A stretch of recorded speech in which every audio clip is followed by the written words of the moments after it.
नमस्कार फ्रेंड्स, स्वागत है आपका हमारे YouTube चैनल जीकेएस क्लासेस में। फ्रेंड्स, आज की क्लास में हम बात करेंगे ज्योग्राफी के एक प्रैक्टिस सेट में, जिसमें फ्रेंड्स ग्लोब से संबंधित सारे क्वेश्चन कवर किए जाएंगे।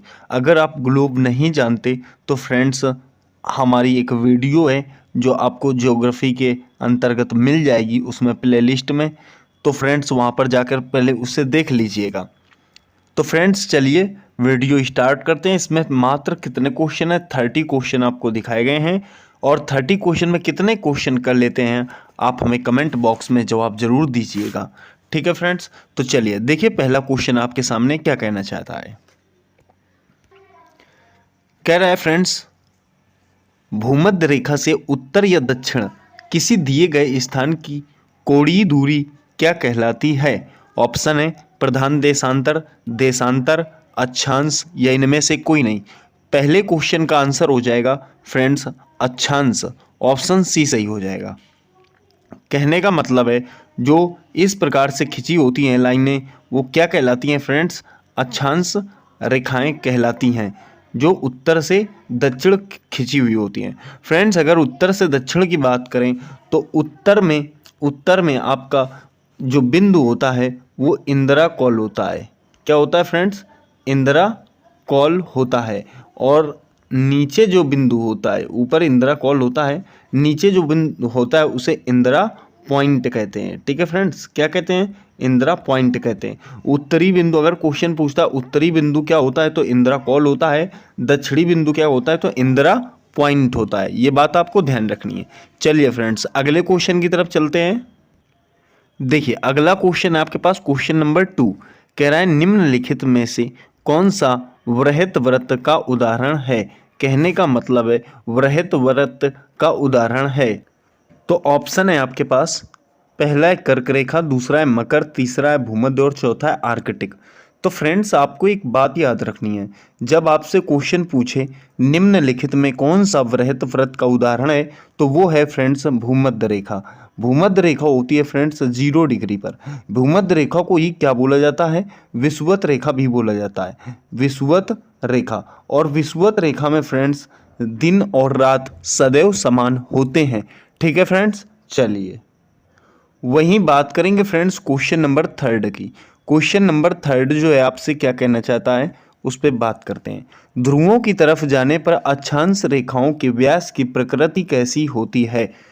क्या कहना चाहता है? ध्रुवों की तरफ जाने पर अक्षांश रेखाओं के व्यास की प्रकृति कैसी होती है? ऑप्शन है स्थिर रहता है, घटता है, बढ़ता है या पहले घटता है। तो फ्रेंड्स क्वेश्चन नंबर 3 का जो आंसर हो जाएगा तो फ्रेंड्स इसका उत्तर हो जाएगा यह घटता है। ऑप्शन जो है बी सही हो जाएगा। ठीक है, एक बात समझ लीजिएगा, अक्षांश रेखाएं जो होती हैं फ्रेंड्स इन्हें ही हम काल्पनिक रेखा का नाम भी देते हैं। किसका? काल्पनिक रेखा का नाम देते हैं। 1 डिग्री के अंतराल पर कल्पित रेखाएं या कल्पित किए जाने पर अक्षांश रेखाओं की कुल संख्या जो है फ्रेंड्स कितनी मानी गई है? 181 मानी गई है। कहने का मतलब है अक्षांश रेखाओं की कुल संख्या कितनी होती है? 181। फ्रेंड्स कहीं कहीं 180 लिखा होता है, तो ध्यान रखना 181 होती हैं यदि दोनों ध्रुवों की रेखा ना माना जाए, क्योंकि इसे बिंदु बोला जाता है फ्रेंड्स। ठीक है, ध्यान रखेंगे। आगे देखिए बात करेंगे फ्रेंड्स क्वेश्चन नंबर 4 की। कह रहा है धरातल पर 1 डिग्री अक्षांश की दूरी निम्न में से किसके बराबर होती है? 1 डिग्री अक्षांश की दूरी निम्न में से किसके बराबर होती है? ऑप्शन है फ्रेंड्स आपके पास 11 किलोमीटर, 111 किलोमीटर, 21 किलोमीटर, 121 किलोमीटर। तो याद रखना फ्रेंड्स 1 डिग्री अक्षांश की दूरी जो है वो 111 किलोमीटर के बराबर होती है। ऑप्शन आपका बी सही हो जाएगा।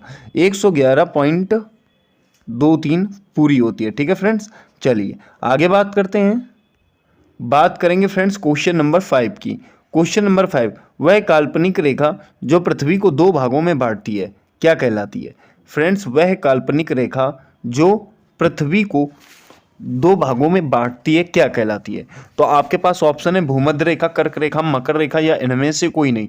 तो क्वेश्चन नंबर 5 का जो आंसर हो जाएगा वो हो जाएगा भूमध्य रेखा। फ्रेंड्स भूमध्य को ही क्या बोलते हैं? विषुवत रेखा बोलते हैं, जो मैंने आपको पीछे भी बताया था, जहां पर दिन रात सदैव समान होते हैं। ठीक है, आगे देखिए। देखिए अगला क्वेश्चन है फ्रेंड्स, क्वेश्चन नंबर 6 कहना चाहता है अक्षांश भूपृष्ठ पर भूमध्य रेखा के उत्तर या दक्षिण एक बिंदु की कोणीय दूरी है जो क्या होती है फ्रेंड्स, पृथ्वी के केंद्र से मापी जाती है या भूमध्य रेखा से मापी जाती है या कर्क या मकर रेखा से मापी जाती है या ध्रुवों से मापी जाती है। फ्रेंड्स एसएससी ने कई बार इस क्वेश्चन को पूछा है, तो आपका उत्तर क्या होगा फ्रेंड्स बताइएगा।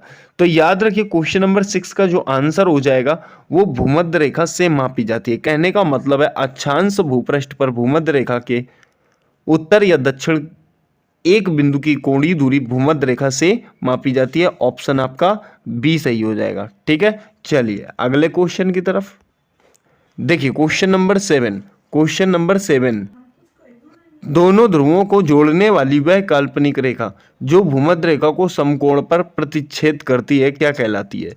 ऑप्शन है फ्रेंड्स मध्याह्न, देशांतर, अक्षांश, इनमें से कोई नहीं।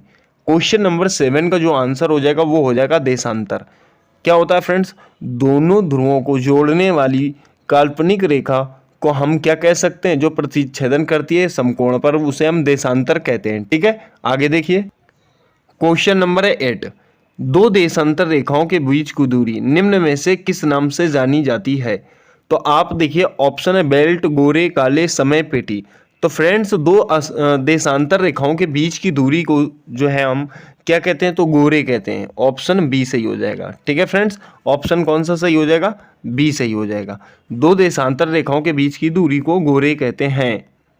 वहीं बात करेंगे क्वेश्चन नंबर 9, क्वेश्चन नंबर 9 एक देशांतर से दूसरे देशांतर के बीच कितना समयांतराल होता है। एक देशांतर से दूसरे देशांतर के बीच कितना समयांतराल होता है। ऑप्शन है आपके पास 4। तो यहाँ पर जो ऑप्शन दिए गए हैं 4 मिनट, 1 घंटा, 15 मिनट, 12 घंटा। ठीक है, क्वेश्चन नंबर 9 का आंसर हो जाएगा friends 4 minute. 4 minute, option A सही हो जाएगा। ठीक है, क्या कहना चाहता है, एक देशांतर से दूसरे देशांतर के बीच कितना समयांतराल होता है, या कह सकता है दो देशांतरों के बीच कितना समयांतराल होता है। तो आपको याद रखना है 4 मिनट। आगे देखिए क्वेश्चन नंबर आपके सामने है 10। क्वेश्चन नंबर वह अक्षांश रेखा जिस पर सदैव दिन व रात की अवधि समान रहती है। वह अक्षांश रेखा जिस पर सदैव दिन व रात की अवधि समान रहती है। भूमध्य रेखा, कर्क रेखा, मकर रेखा या हिंज रेखा। तो क्वेश्चन नंबर 10 का जो आंसर हो जाएगा वो हो जाएगा भूमध्य रेखा। ऑप्शन ए सही हो जाएगा। ठीक है फ्रेंड्स, वहीं बात करेंगे फ्रेंड्स क्वेश्चन नंबर 11 की। पृथ्वी पर सबसे उच्चतम तापक्रम रिकॉर्ड किए जाते हैं। ऑप्शन है भूमध्य रेखा पर, 10 डिग्री उत्तरी अक्षांश पर, 20 डिग्री उत्तरी अक्षांश पर, 25 डिग्री उत्तरी अक्षांश पर। क्वेश्चन नंबर 11 का जो आंसर हो जाएगा वो हो जाएगा फ्रेंड्स भूमध्य रेखा पर। क्या कहा, ऑप्शन ए सही हो जाएगा। ठीक है फ्रेंड्स, कौन सा, ऑप्शन ए सही हो जाएगा और उत्तर था आपका भूमध्य रेखा। क्वेश्चन कह रहा है पृथ्वी पर सबसे उच्चतम तापमान या तापक्रम रिकॉर्ड किए जाते हैं तो भूमध्य रेखा पर रिकॉर्ड किए जाते हैं, क्योंकि फ्रेंड्स ऊपर उसके चलेंगे तो थोड़ा सा क्या होता है, शीतोष्ण शीत कटिबंध वगैरह होते हैं ना, तो वो बहुत ही ज़्यादा ठंडे होते हैं। ठीक है, वहीं बात करेंगे फ्रेंड्स क्वेश्चन नंबर 12 की। दो अक्षांश रेखाओं के बीच की दूरी लगभग होती है। देखिए फ्रेंड्स, हालांकि पीछे बता चुका हूं, दो अक्षांश रेखाओं के बीच की दूरी कितनी होती है, 111 मील, 121 मील, 111 किलोमीटर, 121 किलोमीटर। क्वेश्चन नंबर 12 का जो आंसर हो जाएगा वो हो जाएगा 111 किलोमीटर। ऑप्शन जो है ना आपका सी सही हो जाएगा। चलिए देखिए फ्रेंड्स, आगे बात करेंगे क्वेश्चन नंबर 13 की। 1 डिग्री देशांतर की सर्वाधिक दूरी कहाँ पर होगी। ऑप्शन है मकर रेखा पर, विषुवत रेखा पर, कर्क रेखा पर, या इनमें से कोई नहीं। क्वेश्चन नंबर 13 का जो उत्तर हो जाएगा वो हो जाएगा विषुवत रेखा पर। कहने का मतलब है 1 डिग्री देशांतर की सर्वाधिक दूरी विषुवत रेखा पर होती है। कहना चाहता है अगला क्वेश्चन, क्वेश्चन नंबर 14 अक्षांशों की संख्या कितनी होती है। फ्रेंड्स मैंने अभी आपको बताया था अक्षांश रेखाओं की जो संख्या होती है वो ऑप्शन है 66, 180, 181, 360। वो होती है फ्रेंड्स 181। ऑप्शन सी सही हो जाएगा। क्वेश्चन नंबर है 15 देशांतरों की संख्या कितनी होती है। तो फ्रेंड्स अगर अक्षांशों की कितनी होती है 180 होती है। फ्रेंड्स हालांकि 181 लगानी होती है आपको, पर ध्यान रखना 180 अगर है ऑप्शन में तो लगा देना। ठीक है, तो देशांतरों की संख्या कितनी होती है 360 होती है। ठीक है फ्रेंड्स, अक्षांश 180 या 81, देशांतर 360। देखिए क्वेश्चन नंबर 16, विषुवत रेखा के समानांतर कल्पित रेखाएं क्या कहलाती हैं? ऑप्शन है अक्षांश रेखाएं, देशांतर रेखाएं, ग्रीनविच रेखा या मध्याह्न रेखा। तो विषुवत रेखा के समानांतर कल्पित रेखाएं जो होती हैं फ्रेंड्स, वो अक्षांश रेखाएं कहलाती हैं। ठीक है, ऑप्शन ए सही हो जाएगा। क्वेश्चन नंबर 17, पृथ्वी के उत्तरी ध्रुव एवं दक्षिणी ध्रुव को मिलाने वाली रेखा क्या कहलाती है? अक्षांश रेखा, देशांतर रेखा, अंतरराष्ट्रीय रेखा या मिलन रेखा। क्वेश्चन नंबर 17 का जो आंसर हो जाएगा वो हो जाएगा देशांतर रेखा, ऑप्शन बी सही हो जाएगा। देखिए क्वेश्चन नंबर 18 है, प्रधान मध्याह्न रेखा किस स्थान से होकर गुजरती हैं? ग्रीनविच, सिडनी, ग्रीनलैंड या इलाहाबाद। क्वेश्चन नंबर 18 का जो आंसर हो जाएगा वो हो जाएगा ग्रीनविच। ठीक है, ग्रीनविच। अब देखिए फ्रेंड्स क्वेश्चन नंबर 19, ग्रीन रेखा या ग्रीनविच रेखा से क्या तात्पर्य है? तो ऑप्शन है 0 डिग्री अक्षांश, 0 डिग्री देशांतर, 180 डिग्री पूर्वी देशांतर या 180 डिग्री पश्चिमी देशांतर। तो फ्रेंड्स 19 का जो आंसर हो जाएगा वो हो जाएगा 0 डिग्री देशांतर, ऑप्शन बी सही हो जाएगा। क्वेश्चन नंबर 20, मकर रेखा निम्न में से किस देश से होकर नहीं जाती है? ऑप्शन है दक्षिण अफ्रीका, अर्जेंटीना, चिली, फिलीपींस। तो फ्रेंड्स जो 20 है इसका आंसर क्या हो जाएगा आपका? फिलीपींस। यहीं से केवल मकर रेखा नहीं जाती, चिली, अर्जेंटीना, अफ्रीका और अन्य भी देश हैं जिनसे जो है आपकी मकर रेखा गुजरती है। वहीं अगर फ्रेंड्स पूरे देशों की बात करें तो आपको याद रखना है फ्रेंड्स, कैप लगाकर मैम वीएस की बीएन मापती हैं। कहने का मतलब है कैप से आपको सीएपी से याद रखना है। देखिए बताना चाहता हूँ सीएपी, तो सीएपी से यहाँ पर आपको याद रखना है सी से चिली, क्या याद रखना है? सी से चिली, ए से ऑस्ट्रेलिया, पी से पराग्वे। अब मैंने कैप तो बताया था, ठीक है, कैप्स तो बता ही चुका हूँ, मैम और देख लो, MAM, मैम।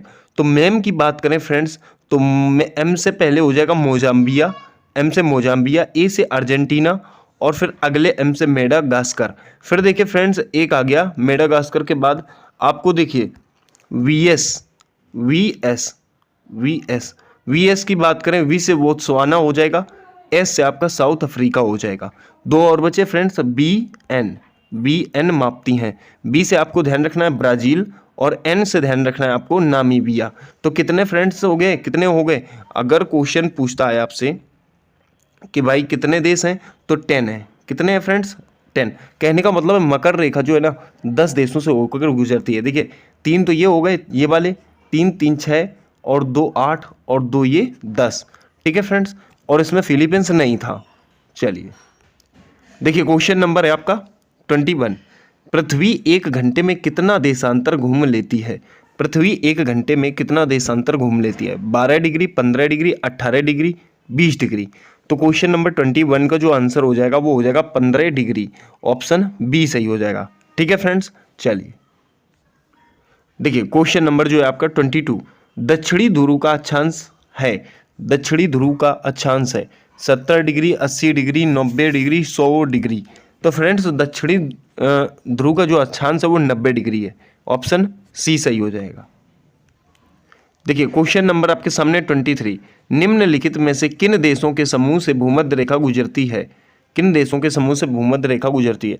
तो फ्रेंड्स ऑप्शन आपके सामने दिए गए हैं, ऑप्शन आपके सामने दिए गए हैं। तो 23 का जो सही हो जाएगा ऑप्शन वो कोलंबिया, केन्या, इंडोनेशिया। ठीक है फ्रेंड्स, ऑप्शन बी सही हो जाएगा। कहने का मतलब है ऑप्शन बी सही हो जाएगा। कौन कौन सा है फ्रेंड्स? कोलंबिया हो गया, केन्या हो गया और इंडोनेशिया हो गया। ठीक है, चलिए वहीं बात करेंगे फ्रेंड्स क्वेश्चन 24 की। देशांतरी दूरी 1 घंटे के समयांतराल के बराबर होती है। कहने का मतलब है देशांतरी दूरी 1 घंटे के समयांतराल के बराबर होती है कितनी? तो फ्रेंड्स आप याद रखना क्वेश्चन नंबर 24 का जो आंसर हो जाएगा ऑप्शन देखिए 15 डिग्री, 30 डिग्री, 45 डिग्री, 60 डिग्री। तो फ्रेंड्स 1 घंटे के समयांतराल की बात करें तो 15 डिग्री होगा। कितना होगा? 15। ऑप्शन ए सही हो जाएगा। वहीं बात करें क्वेश्चन नंबर 25, कर्क रेखा कहाँ से नहीं गुजरती है? कर्क रेखा कहाँ से नहीं गुजरती है? ठीक है फ्रेंड्स, तो गौर कीजिएगा, तो फ्रेंड्स ऑप्शन है आपके पास म्यांमार, नेपाल, बांग्लादेश, चीन।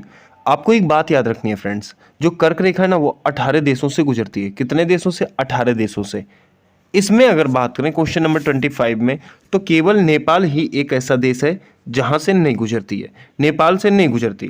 वैसे अगर बात करें फ्रेंड्स तो देखिए चीन से भी गुजरती है, बांग्लादेश से भी गुजरती है, म्यांमार से भी गुजरती है, ताइवान से गुजरती है, भारत से भी गुजरती है, संयुक्त अमेरिका से भी गुजरती है, ठीक है, और भी बहुत सारे देश हैं। चलिए आगे देखते हैं, बात करेंगे क्वेश्चन नंबर 26। उत्तरी गोलार्ध में भूधरातल अधिकतम है। उत्तरी गोलार्ध में भूधरातल अधिकतम है कितना? देखिए इसमें डिग्री दिया गया है फ्रेंड्स, 26 का जो आंसर हो जाएगा 30 डिग्री नॉर्थ से 40 डिग्री नॉर्थ, अर्थात ऑप्शन जो है ना आपका पहला वाला सही हो जाएगा। कितना? 30 डिग्री नॉर्थ से 40 डिग्री नॉर्थ। क्या? उत्तरी गोलार्ध में भूधरातल इतना है फ्रेंड्स। चलिए क्वेश्चन नंबर बात करेंगे 27। मानचित्र पर स्थित अक्षांश एवं देशांतर रेखाओं के बारे में निम्नलिखित में कौन सा कथन सही है? दोनों समानांतर रेखाएं हैं, दोनों एक दूसरे को लंबवत काटती हैं, दोनों ध्रुवों पर मिलती हैं या दोनों भूमध्य रेखा पर मिलती हैं। क्वेश्चन नंबर 27 का जो आंसर हो जाएगा, दोनों एक दूसरे को लंबवत काटती हैं, ऑप्शन जो है ना बी सही हो जाएगा। ठीक है, देखिए क्वेश्चन क्या कह रहा है, यहां पर दिन तथा रात सदैव समान होते हैं। ठीक है फ्रेंड्स, मैंने आपको पीछे बताया था कि विषुवत रेखा या भूमध्य रेखा पर दिन एवं रात सदैव समान होते हैं। कितने डिग्री पर? तो 0 डिग्री पर। कितने डिग्री पर फ्रेंड्स? 0 डिग्री पर। चलिए आगे देखेंगे, देखिए बात करेंगे क्वेश्चन नंबर 29। निम्नलिखित नगरों में से कौन सा एक भूमध्य रेखा के सर्वाधिक निकट है? निम्नलिखित नगरों में से कौन सा एक भूमध्य रेखा के सर्वाधिक निकट है? तो फ्रेंड्स आपको एक बात याद रखनी है, क्वेश्चन नंबर 29 का जो आंसर हो जाएगा वो हो जाएगा आपका सिंगापुर। ठीक है ना, कौन सा हो जाएगा? सिंगापुर, ऑप्शन डी सही हो जाएगा। सिंगापुर ही जो है वो भूमध्य रेखा के सर्वाधिक निकट है। जो फ्रेंड्स अगर बात करें, जो भूमध्य रेखा से 200 किलोमीटर उत्तर की साइड में है। कितना है फ्रेंड्स?